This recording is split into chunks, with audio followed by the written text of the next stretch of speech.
Peace guys, Peacegamer here. Let's get into the video.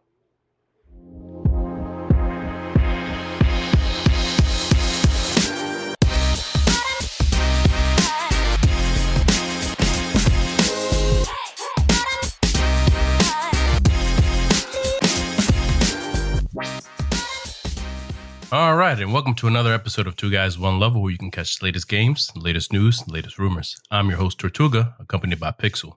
Welcome back, everybody. Pixel actually surprised us with a guest this week. Pixel, take it away. Hey, everybody. So I am a big fan of music. I know we've mentioned it from just us and games in the music world, but today we are actually joined by one of... honestly, I'm really not just gassing it up here. One of my favorite artists, Substantial, along with his daughter as well. So, guys, welcome to the channel today. Yeah, thanks for having us. Thanks for having us. So, it's actually funny. Episode, I believe it was 17. Tortuga actually, gave us a question on, what's something that you would introduce, in particular, my daughter to. And then we have Substantial's daughter here, who actually has her own YouTube channel that he actually makes an appearance on. So why don't you go and tell us a little more about that today? Yeah.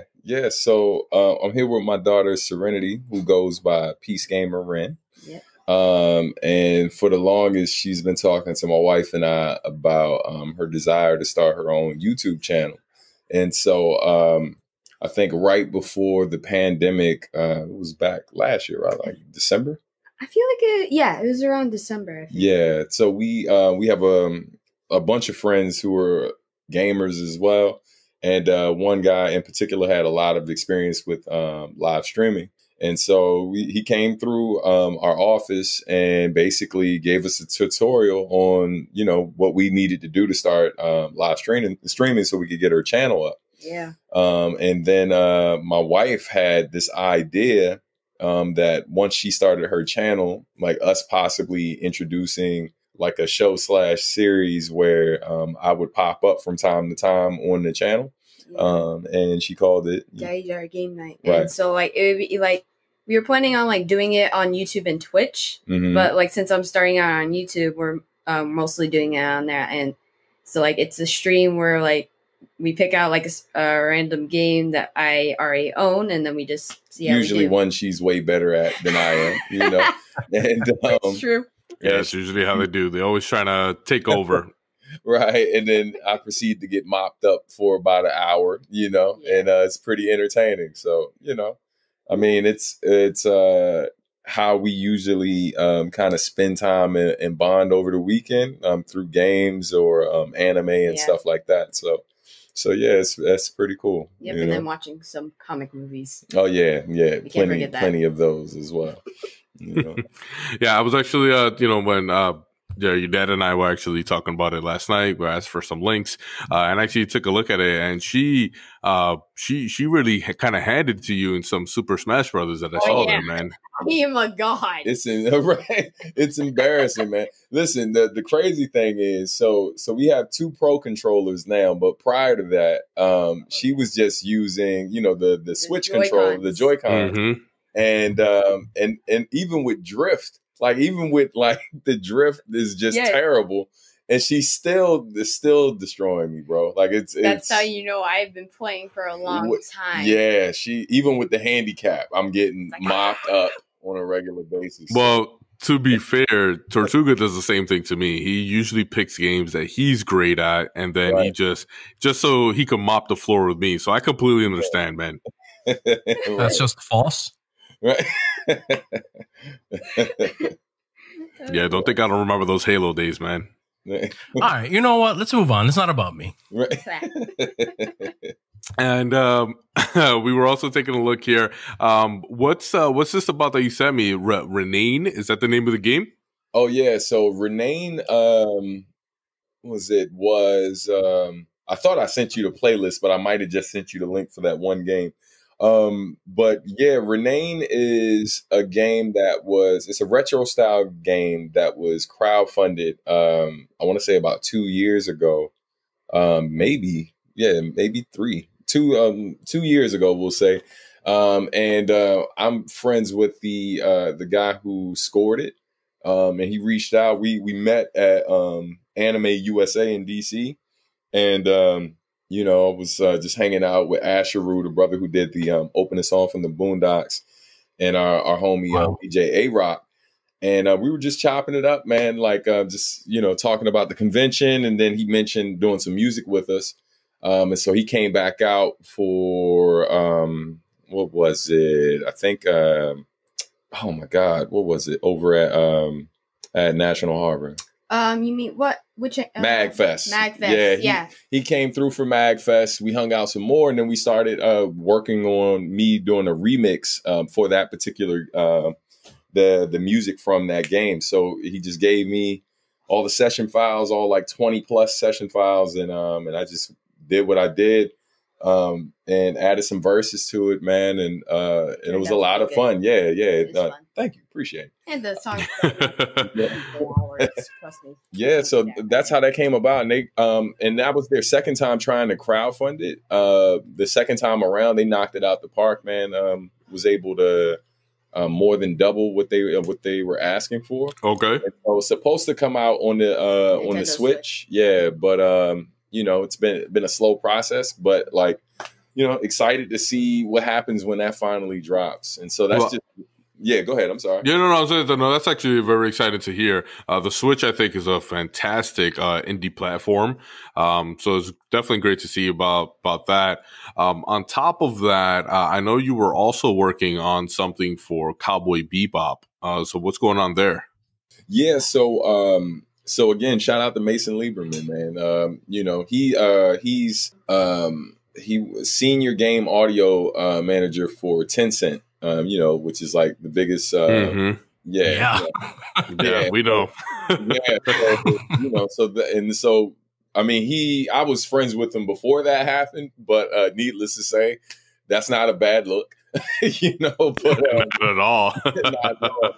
But yeah, man, he just hits me up and a bunch of folks on Facebook and was just like, hey, man, look, we're all like quarantined up, just like can't go anywhere. Like, yo, let's make some music with some friends. And he had this idea to do a cover, like just a new arrangement of the Real Folk Blues from Cowboy Bebop, the ending music. And yo, he reached out to me and a lot of other people, and it ended up being over 40 musicians who decided to contribute. And yeah, man, we put together this thing, and while we were working on it, once we got the rough, he hit up Funimation. Funimation loved it, and basically was like, "Look, we're going to contact Sunrise, the original company that distributed it, and they loved it, and was like, well, yo, look, we want to do something with it too, but we're going to contact Yoko Kanno and see, you know, how she feels about it. The composer of the original music from Cowboy Bebop. And so she loved it and was like, well, hold up, let me hit up the seatbelts. Like every time we hit up somebody, they were like, let us hit up someone else. The domino effect. Exactly. And so yeah, man, she hits up the seatbelts, and then they all filmed themselves like and recorded themselves adding additional music to the cover.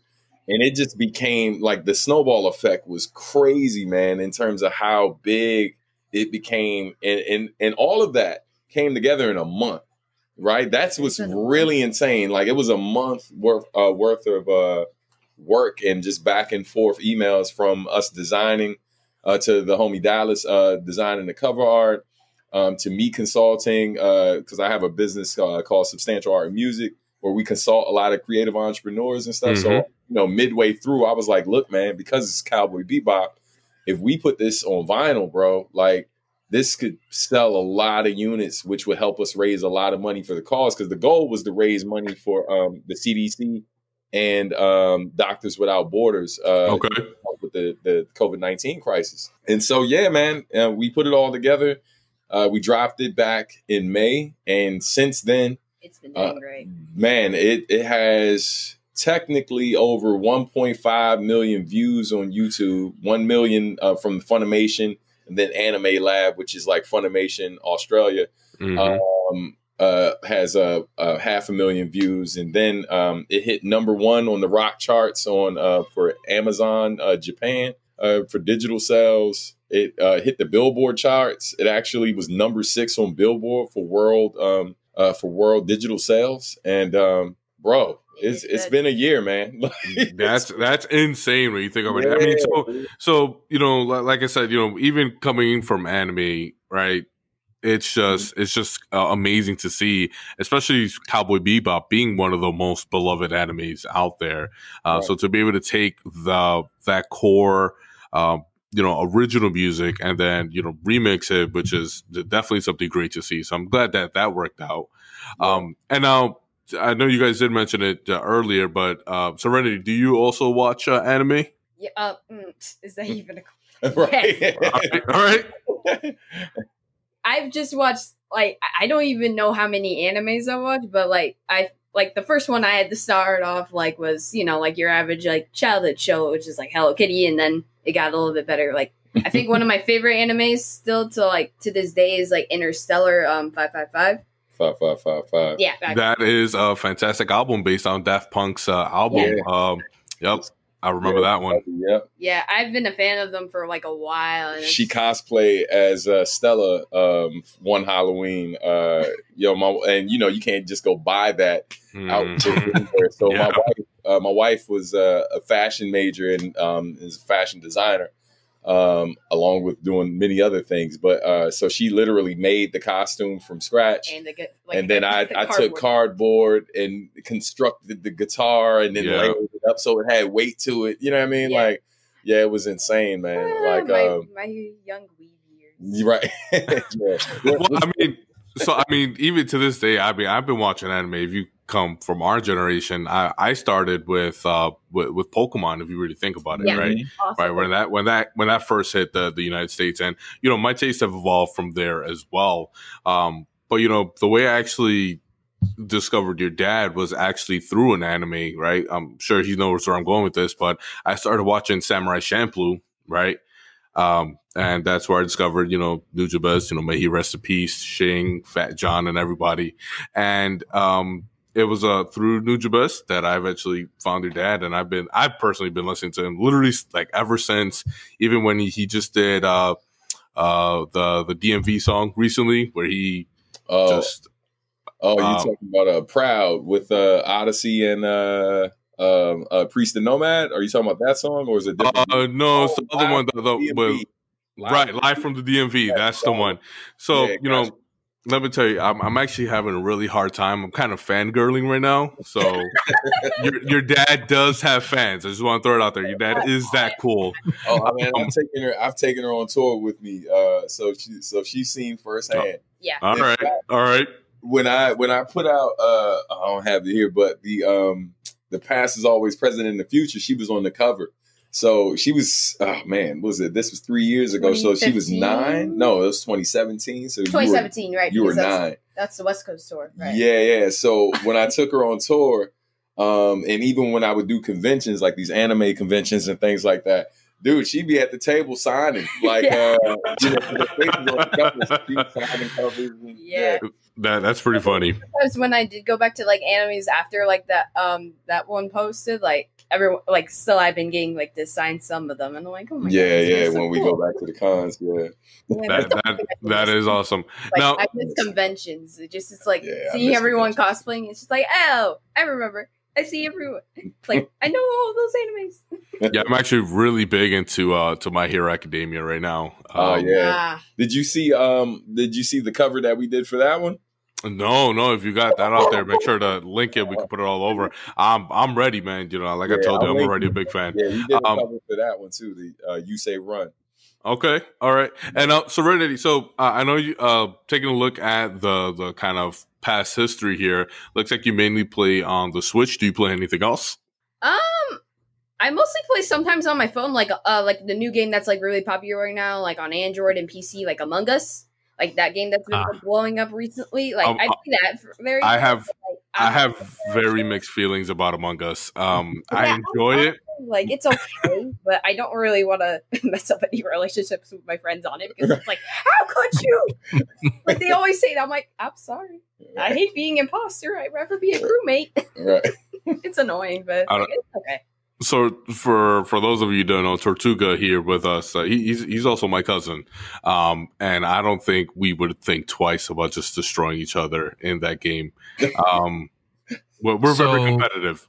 So just to loop everyone in, whenever there is like family game night or friends game night, and Pixel and I tend to be on the same team, or else we'll just kill each other if we're on opposing teams.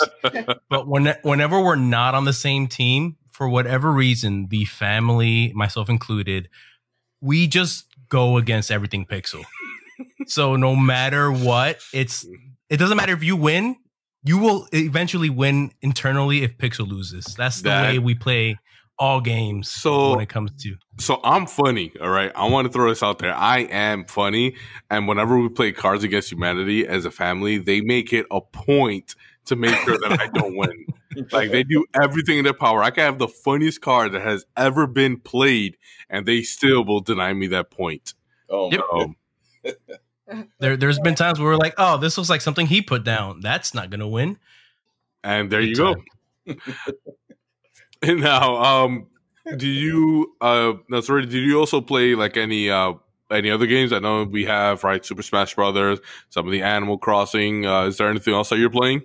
I'm just now going back into like the Breath of the Wild franchise, like Zelda franchise, because like when I first got the Switch, I was kind of like trying to get Breath of the Wild, but then like I kind of rage quit the game because I was new to the Switch, and I'm like, what the heck is going on?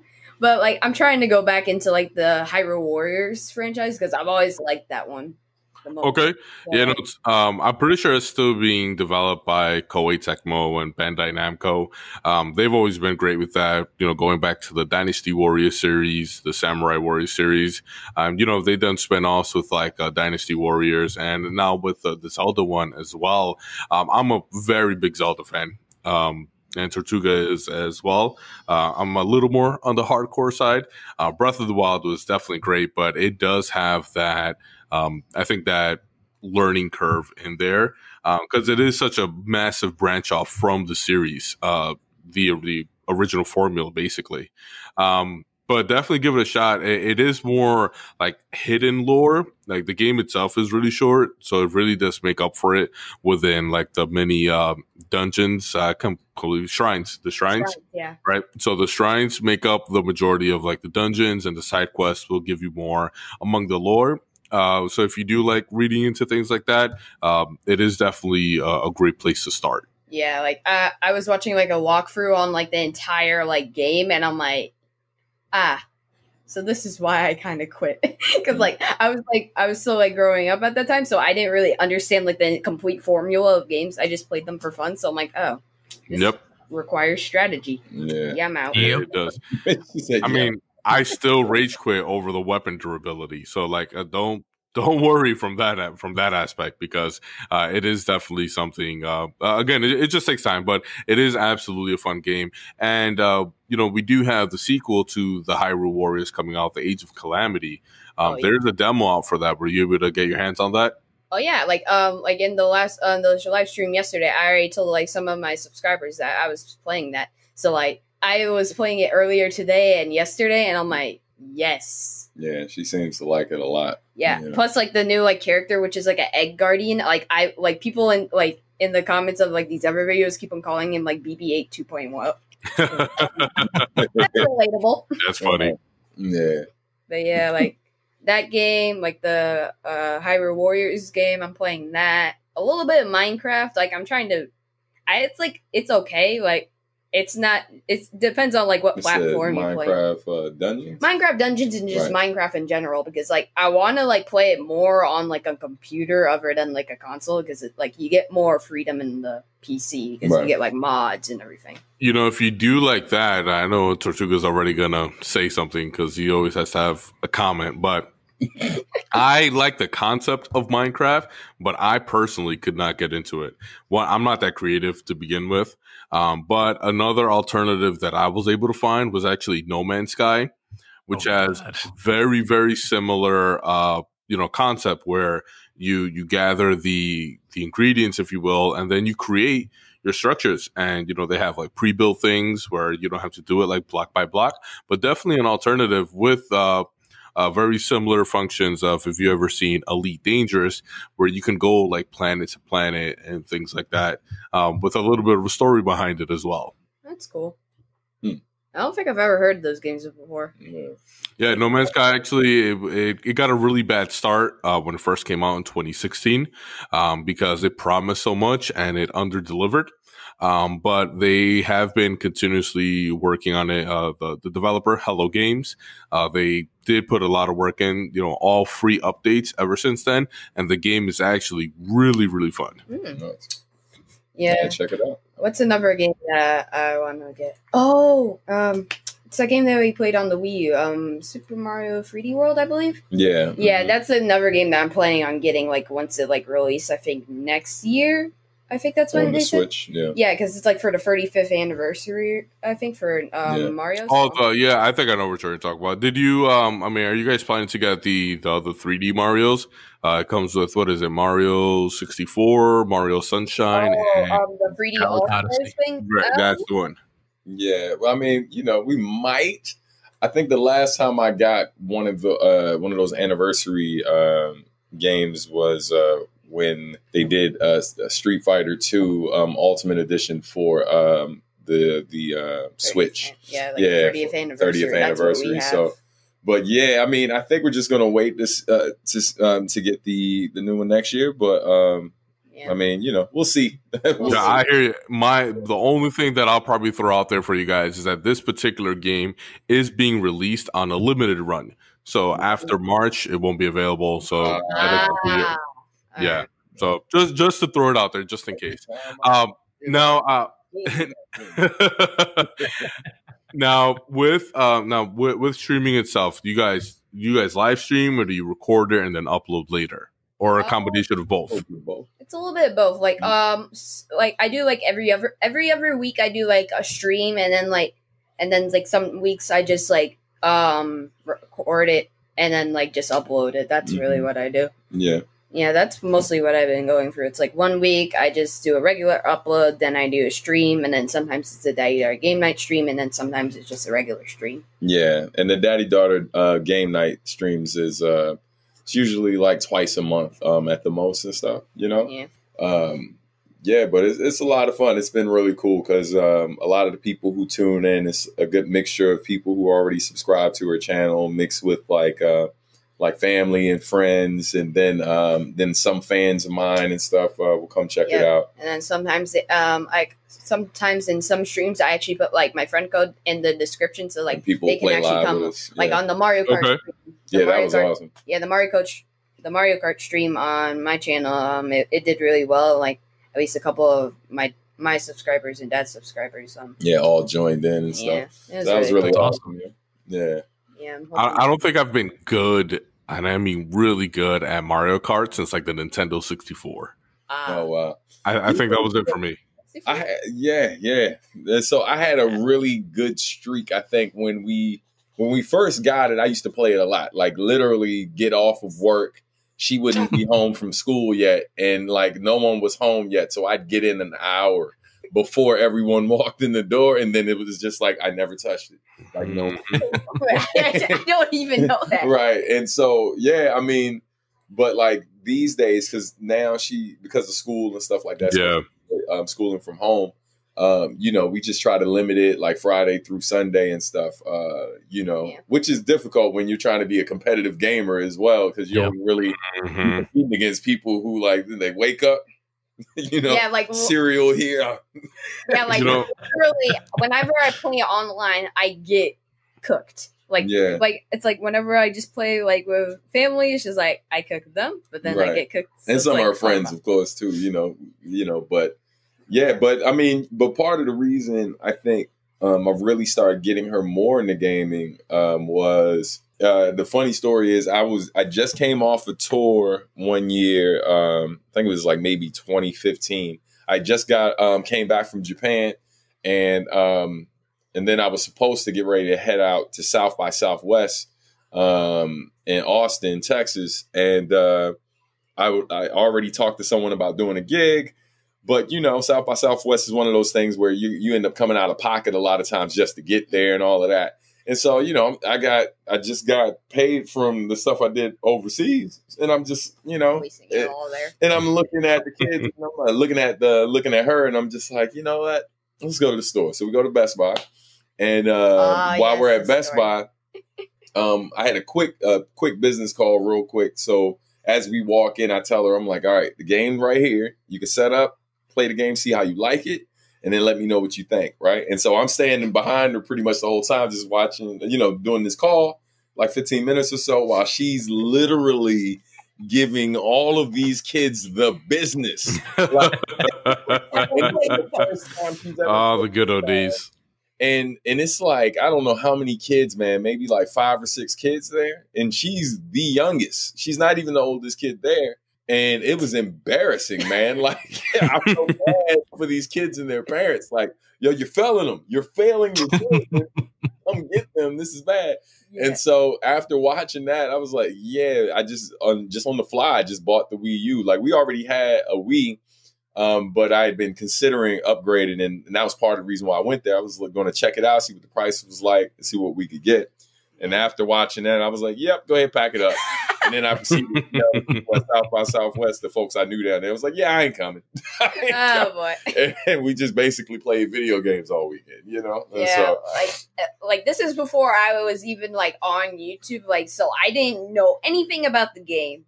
I didn't research on it. Yeah. I'm just like, okay, I guess I just moved. I'm like, what are these controllers doing? I'm like, oh. Okay, yeah, she figured it out, and it just got really bad for everybody else really bad. It's like, hey, come get your kid before they start crying, man. Like, this is bad. Right. Yeah, it's like ever since I like some conventions, like when there's an adult that's like played this ever since like the first version came out, and it's like, hey, can I play with you? And they're like, oh, sure. And then like a couple minutes later, they're in 12th. And I'm in first. I'm like, right. I get it. Hey, that you know brings tears to my eyes. Mate, I'm proud for you, man. Like that's insane. Because it's true. You know, we brought it up on the episode a couple of times where that there's just certain games that we can't even consider getting, especially if they're so multiplayer heavy, because, you know, there are people putting 10, 12, 15 hours a day, and you just, you know, to go to a competitive level, it's almost near impossible just because, you know, for whatever reason, you know, we just can't put in the same amount of time to be good at the game. So, like, I get it. Responsibilities. That's the reason. Yes. You know, responsibilities. Yeah. Like, I mean, listen, man, when I was, you know, I used to talk big trash when it came to Street Fighter. And then it wasn't, especially with Street Fighter 2. And it wasn't until maybe like 3 years ago where I started, well, maybe a little bit before that, because Marcus D had like a actual arcade console in his home. Okay. So whenever I would go hang out with him on the West Coast before he moved to Japan, you know, like I'd get some Street Fighter in at his place. And so he was playing semi-pro. And I mean, I could get him at least 1 out of 3 rounds, right? Like, and this dude's playing semi-pro. So for somebody who only plays like 5-6 times a year at most at that time, to be able to get this guy who's playing online winning money, give him some go. I'm like, hey man, look, I ain't doing too bad. But as a kid, dude, like I mean, you know, I don't support kids gambling. Frank, you didn't hear this. But man, that was my hustle, man. I had folks who would come over to the house, and they'd bring their trading cards, whether it was comic book cards, basketball, football, whatever, right? They bring trading cards through, sometimes comic books, and we'd play for cards. And I'm telling you, man, I'm big, people coming through with books like this, leaving with like 3 cards, you know? Wow. And I used to let people pick my character, like pick who you want. Oh, sounds familiar. And if you picked Blanca or E Honda, I would play you without looking. So I would literally, I would stand, like the entertainment center would be here. I would stand next to the entertainment center and look at them, and basically, because with those characters, there were certain moves. It's like, you know, with E Honda throwing hands, like I'm gonna figure out where you are if I can't see you. It got bad. Same thing with Blanca with the electricity. So yeah, man. But that was back. Like, I mean, of course. That game and NBA Live 95, that was another game where you had like a little sweet spot in the court where it's like, it didn't matter who the player was. It could be a player who never shot a 3-pointer at all. I get that sweet spot. They got 10 threes in the game, you know? I remember that.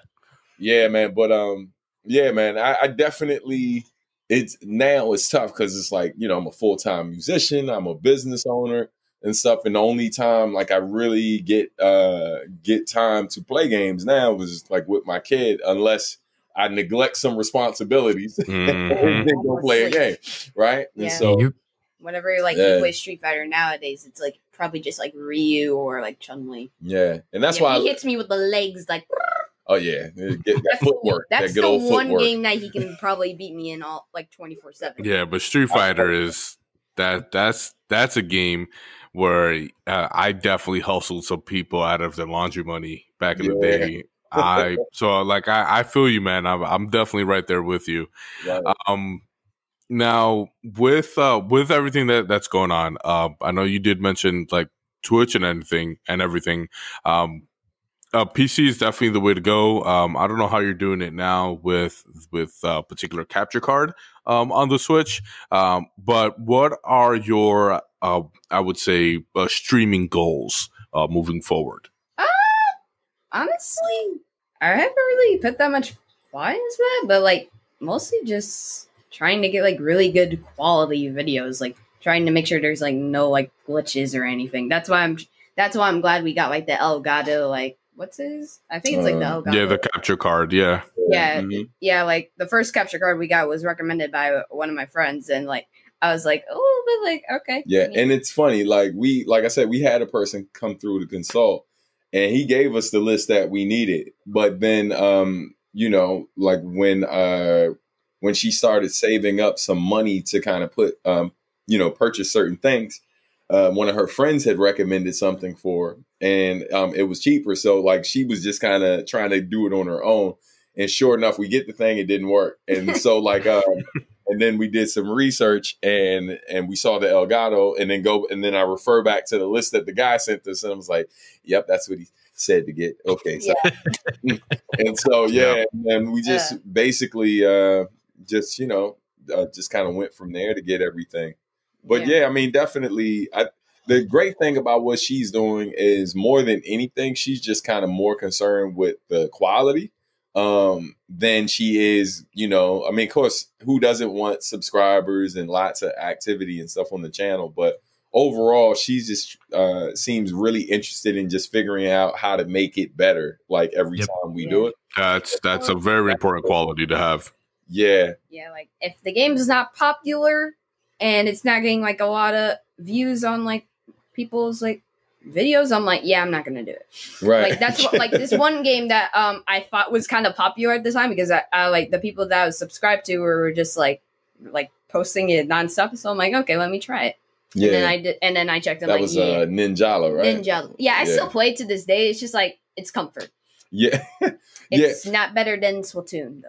Yeah, that's the other thing that's interesting about like she's starting to become really kind of like business minded, like, because again, you know, we own our own business and stuff, and we do a lot of consulting, mostly like creative entrepreneurs, and so she, you know, like she tries different things out to see what's working and what isn't, and then like certain things, of course, you know, we give her advice on and stuff, but a lot of it's kind of like trial and error. And then she realizes, okay, when I do videos for this particular game, the engagement's a bit higher, right? Then she noticed when we did the live stream, she was getting closer to her goal of hitting the hours she need to unlock more features on YouTube. So she realized, okay, maybe I need to kind of shift and focus on these games a bit more, and shift and start doing more live streams and stuff.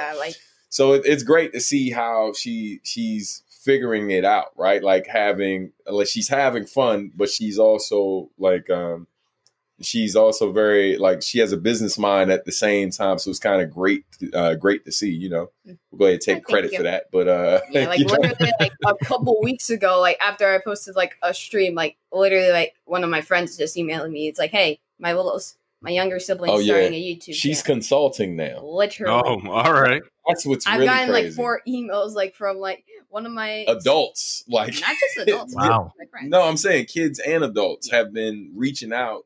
Adults have been hitting me and my wife up like, hey, we have like a young person in our family trying to do what your daughter's doing. Can like we link them up so she can advise them on?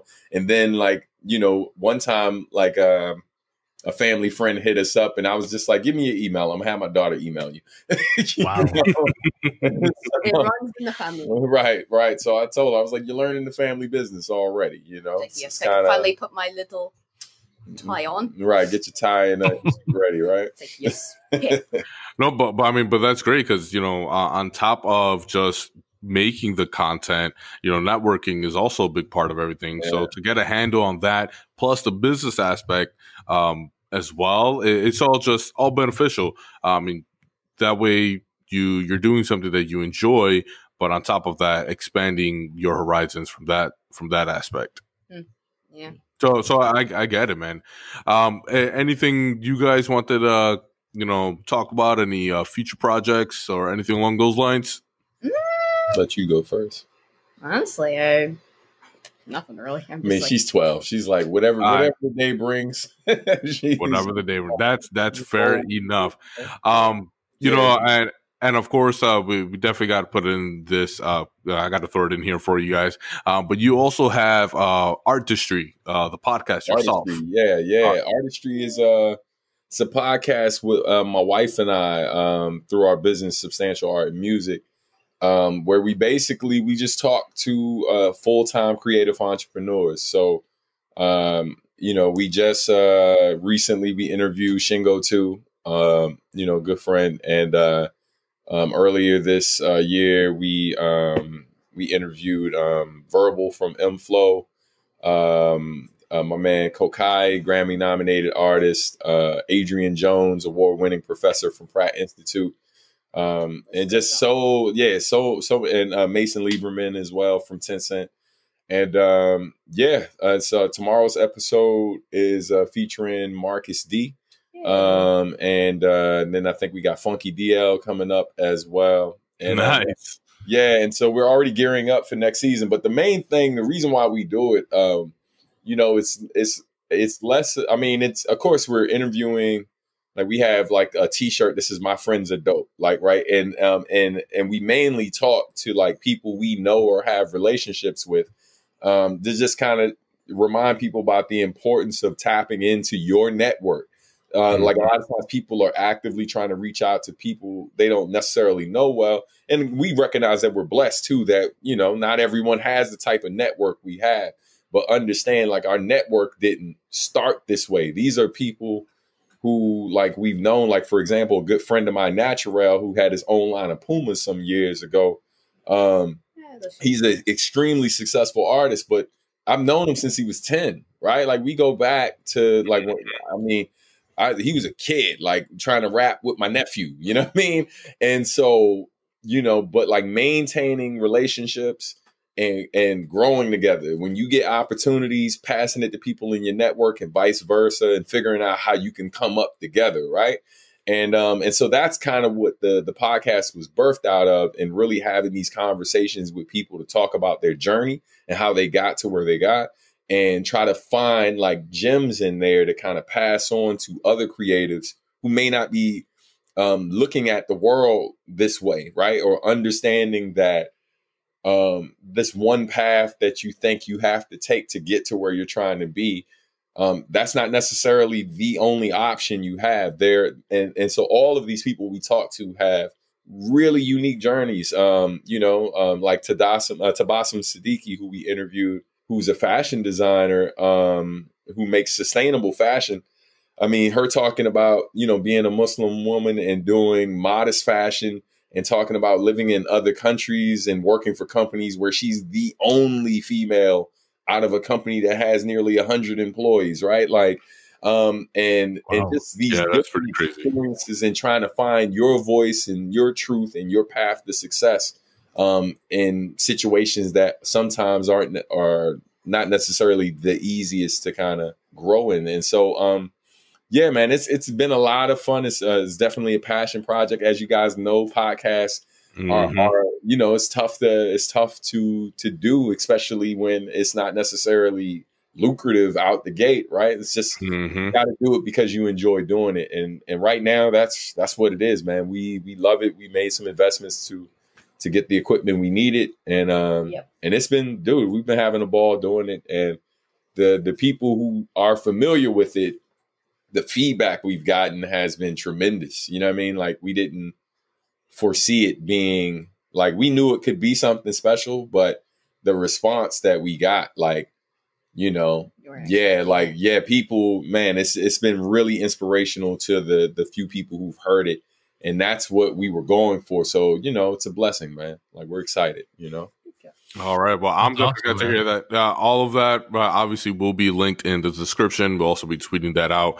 So make sure you catch Substantial. And I see, again, I'm fangirling really hard here, guys. So I apologize. But do you have back there, looks like you got the cover of the Spiritual State? Yeah, man. Yeah. On one side is Spiritual State, and on the other side is Samurai Champ Luke. Yep, that's I'm like, it's okay. Right. Yeah, Demon Slayer is dope. I like Demon Slayer. But yeah, man. I was gifted. Obviously I'm on the project, but when I went out there and around the time the album came out, the label gifted me a copy. So I've never even opened that copy, man. It's it's obviously special for a lot of reasons, but yeah, man. Yeah, it's classic, Okay. Well, hey, Serenity, Substantial, thanks so much for taking the time to jump on the episode.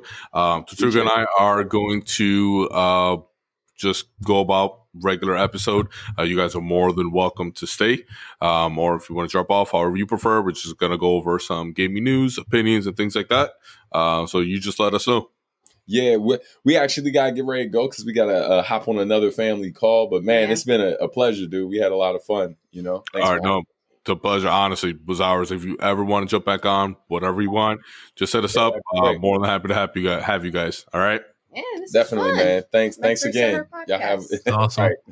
Thank you. Take it easy. Have a good night, guys. All right, you too. Peace. Thanks for watching. Don't forget to subscribe.